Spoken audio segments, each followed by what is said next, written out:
Balandi à micro du pasteur Bobo, partout où vous êtes à travers le monde, de vous dire bonjour ou bonsoir, ça dépend de l'heure à laquelle vous nous regardez. À Bruxelles, la capitale de la diaspora congolaise, toujours dans la place de Jésus, mon combattant, il y a Minene, Babi Soroke na Hollande, place de Jésus à référence, et comme référence pour la fidélité dans le combat.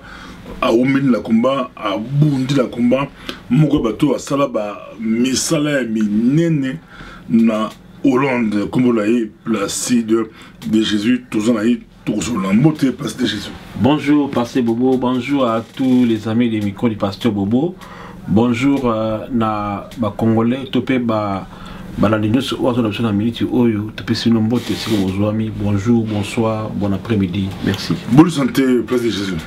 Non, tout va bien, on ne se plaint pas. Par la miséricorde de Dieu, tout va bien. Ma santé va bien, à part que mon pays va mal. Ma santé n'est pas bien. Alors, il y a que ça ne va pas. Parce que ceux qui les mots que vous allez bien, que vous allez bien, et tout le ça ne va pas. Il y a un Congo, tout ça est inséparable. Donc, ça ne va pas. Ton solo, avant tout côté ma solo, si vous avez mis le minene na Hollande, vous avez mis le 26 mai na Hollande, vous avez mis le minene. Minene ba na Hollande, vous avez coupé la RDC terre promise terre bénie na Hollande, la Rotterdam avec Justine Paul Kasavubu, apôtre Dani Moussumbu Kofi Moko ba 4 messagers na Hollande. Alphonse Mwambi, ba ozala na Rotterdam et ba route bénie et ozala matata na pese maloba.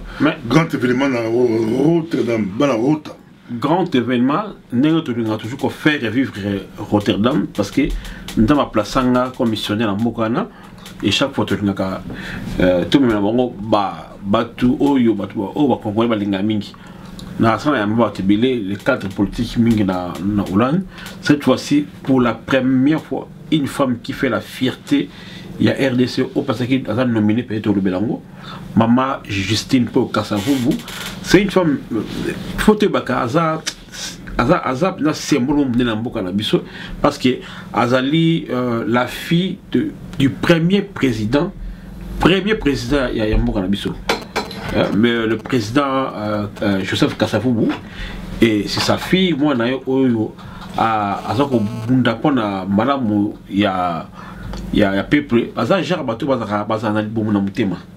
les femmes bagada biso mais moi si oya bundilaka o linga batu belé akoma na libomu na mutema c'est à dire abomba kabatu na kata mutema azali moi ce moment malamu maman Justine Paul Kasavubu il sera avec nous en plus c'est là to ça rappelle na ndeko na biso Alphonse Mwambi bata Hollande mais bien Alphonse Mwambi azali membre ya Gronlix Gronlix na Netherlands na Pays-Bas na néerlandais c'est-à-dire écolo azali congolais oyo bando Hollande bebié azapenda na kati ya politique ya Hollande mais abosa na mboka na été évidemment to zapena l'homme de Dieu apôtre Dani faut apôtre Dani azali parmi les 4 messagers.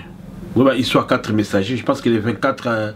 Non, je pense que les 18 août et qu'on a la paix anniversaire. 40e anniversaire de la messager. Na kine on a passé moi boy ministre messager 40 ans. Église ça 40 ans et ça grave. C'est le 26 mai et je pense que adresse c'est Egolikana mais bientôt ce passé chez Bibi. Adresse c'est Zomer of Strat numéro 68. Code postal ali 3032 CM Rotterdam. Ce qui m'a dit na bandeli Zomer of Strat. Zomer des néerlandais comme été. Zomer of Strat numéro 68. Code postal ali 3032 CM Rotterdam. Ils allaient non loin de la gare centrale à Rotterdam. Donc même à pied on qui était na gare à Rotterdam na Sima. Je pense que 10 minutes ça va marcher à communiquer. Donc c'est quand nous trouvons à Bango ils ont grande conférence donc bana Hollande bana partout Moutounioso à Azala ba homme de Dieu bala qui sa solidarité pastorale il y a quoi accueillir pasteur Dani né dans mon acquis de Nema na Hollande on avait accueilli Maman Emi Coutinho, sensibilité, sensibilisation, dans l'ingui et salmapé. Donc, nous avons sensibilisation au niveau pastoral, au niveau chrétien. Il y a Hollande, c'est une grande personnalité ecclésiastique au niveau de l'église des réveils, parmi les 4 messagers. À Koyana, pour la première fois en Hollande, et puis maman Justif Kassavou pour la première fois à na Hollande. Donc, tous les Congolais, pasteurs, combattants, journalistes, tout le monde, en tout cas, tout Yawana, tout Yawana, au RDC, terre promise.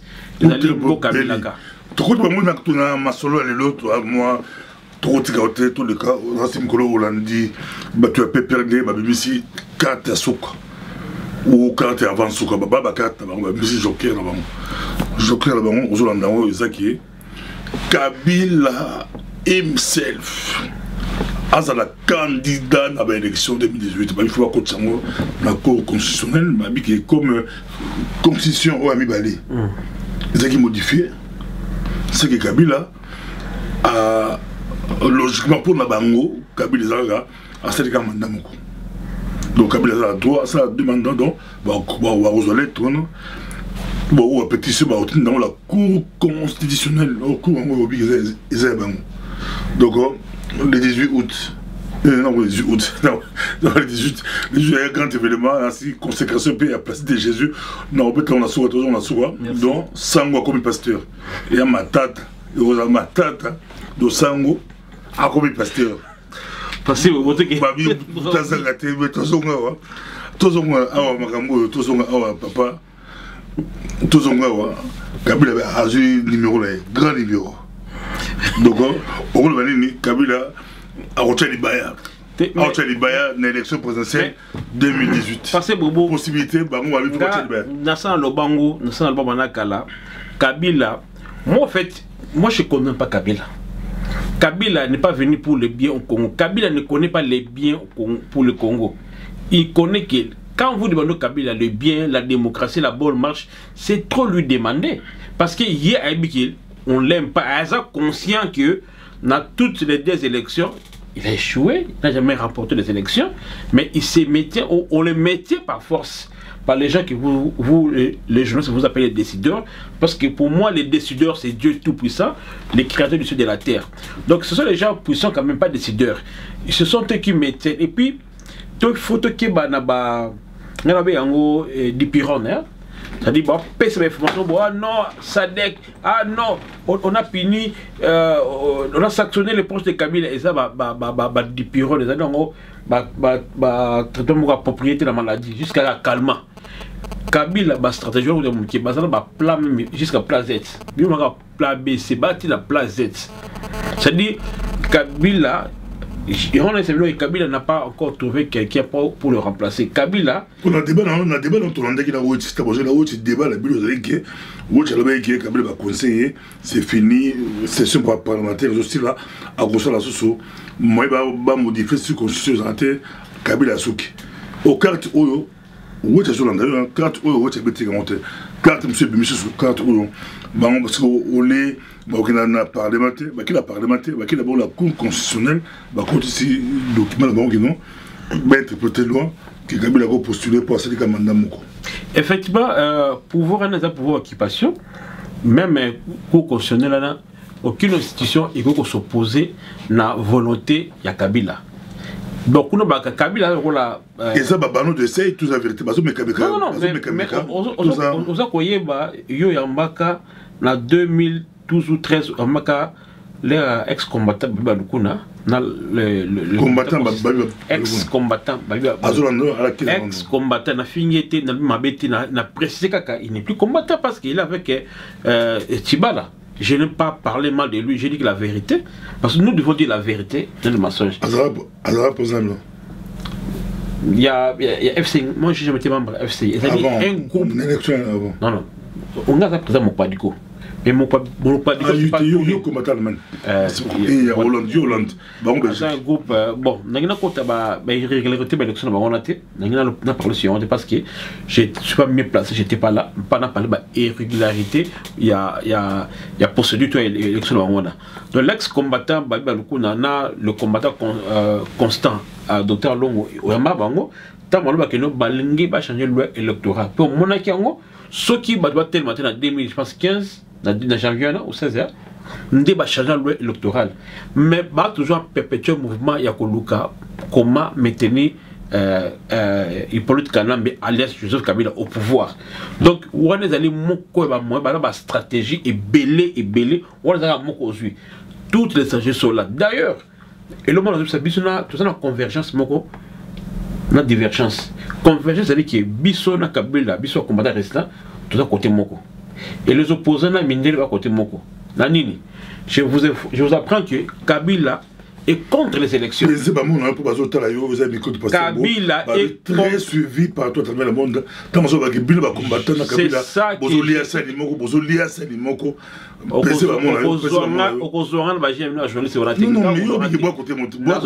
convergence na divergence.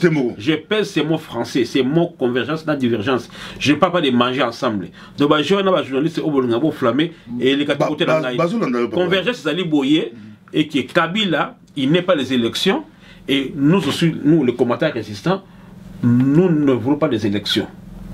Alors, ce qui se ressemble, ça semble. J'ai venu maintenant la nuance, la divergence, mais tous en a même option. Bissou est contre les élections pour qu'il y ait Kinde. Mais lui, il est contre les élections pour se maintenir. Alors, ceux qui sont pour les élections, ce sont les opposants et les Mindele, les multinationales. Bon, on va aligner les élections pour qu'il y ait se débarrasser de Kabila parce que Kabila a un cop. Voilà, tout ce que ça va là. Voilà, divergence.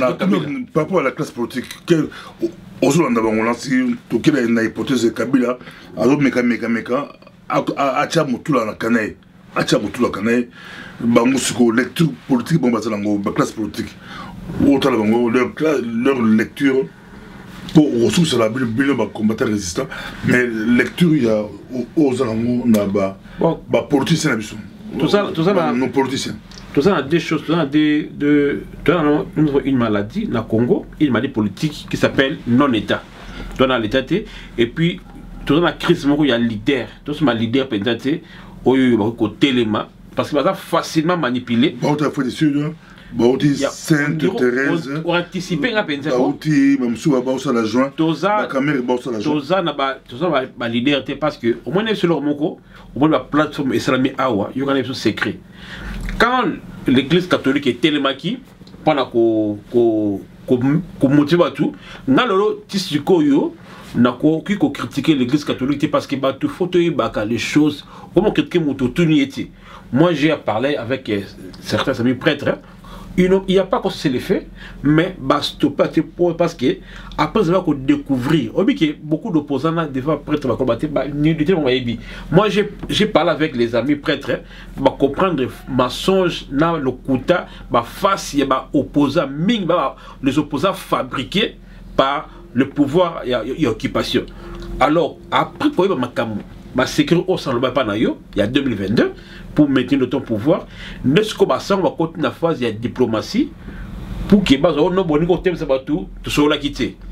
Alors comme le quarto le jour la triple cas mais comme un quarto cas le quarto cas va comprendre pendant que les opposants là baby et l'eau comme côté même temps de côté en face il y a diplomatie internationale bon éviter mais le pouvoir Kanambe na Kagame même si les autres des cas Katum na Kamere ont remarqué parce que yoza mutu Hollande actualité de près tous les jours il y a actualité pour Melakango on peut savoir sur mon second na ba ekofolga ont remarqué tala bien zongle émission na yo même semaine ou quelques jours après qu'il va prêtre une décision base de marche directement Katumbi na niveau diaspora a bien ici quelques hommes politiques Kamere na niveau interne avec alliance na UDPS na MLC parce que baza ba stratégie belé lokola bina nzambe nde alioka mawana bato losamba pasteur lokola bino o basamelaka. Alors et celle qui baby qui bako échoué plusieurs fois. Au cap bende bako na suka et simbité, il y aura des fautes là. Remplaçant ceux qui simité mutu a remplacer Kanambe Kabila à cause de la info opposant. Bako ko mutu o ya kati ya PPRD, baby qui aussi maté même les décideurs là, ils savent que le pouvoir est mal placé. Que s'est-il passé dans un avion dans le bateau qui n'a suka? Que s'est-il passé Kabila qui la Sadek, a comme la Sadek? Mais attends, opposant mon côté, na Éthiopie n'a dit ça, bah, on tout bazar que les couloirs, Bagambo, on a ces beaux on a très compliqué, c'est très compliqué. Na dit ça, bah, t'as opposé les couloirs, bah, on ça la lobbying. Kabila Kei na Luanda, Sadek, attends, opposant mon côté, bah, Betty va plein, bah, c'est la conférence, bah, c'est le Maramoula Bango. Kabila Zongi, Azo CP, bah, Betty chute à Sima, Azo CP la forêt. De Jésus. Mais Pasteur Bobo, Sadek a toujours été pour Hippolyte Kanambe à l'âge de Kabila. Oui, mais ça qui est même pas concerné. Parce que Ezali, Sadek il prépare comment comprendre sa Kabila. Bana Kole Bango. Pasteur Bobo, tout qui est des pyrone politique, ça doit calmer. Dis-moi, depuis au Kola, depuis au Yéba Mangamboko Olandaka, l'Aksanga, une organisation africaine et le un président africain. Ce sont des organisations fabriquées, inspirées par. Et comment? Non, mais il y a ce que ça veut dire, le bas qui va mettre, Batindi. Net Sadek, les gens qui disent Sadek, ou des débatteurs surtout, il y a une main derrière Sadek.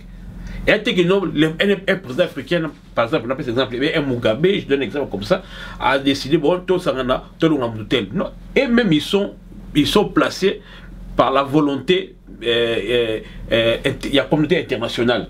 Mais comment chacun il cherche à tirer les droits de ce côté, ceux qui bâtissent une mission, n'a pas mettre na bango, mais il ne faut pas s'attendre que dans Sadek quelque chose à bien comme ça. Les opposants, comment les choses doivent se passer et que ça la boyer. Alors, le qui na Éthiopie, parce que l'homme est créé des relations avec Bango, que ça la matifie dans Bango, et l'homme est en Éthiopie. Même Sadek, il ne faut pas qu'il va CP là. Ah, Sadek, jamais, parce que pour que Kanambe a Longwa, ils ont une volonté populaire, peuple tellement. Tout succès, ouais, c'est quand même parce que je me suis rappelé que le 18 août, Sango a droit pasteur, Sango a commis pasteur, ils ont blague, Teba, Bina la Zanga. Sango, catholique a commis pasteur. Catholique Kala. Et on peut se moi, Macambo, pour ébeler, placer de Jésus, dans la Hollande, dans Notre-Dame, consécration là, alors ta touche pastorale, hein, voilà ta touche pastorale, Bakochaï ma fouta, Bakochaï ma beaucoup. Tous à la wana, Basbarosale, belé. Vous allez un peu simboire, bois, aboyer, boyo, pasteur, ou d'une maman combattre, qui est badi beaucoup, nous va combattre la coca. Merci. Le 26 le 26 mai en Hollande, ils ont conférence en Guinée, RDC Terre Promise, Terre Bénie, avec je sais pas au Kassavobo, apôtre Daniel Moussumbo Kofi, Alphonse Mwambi. Chaque photo.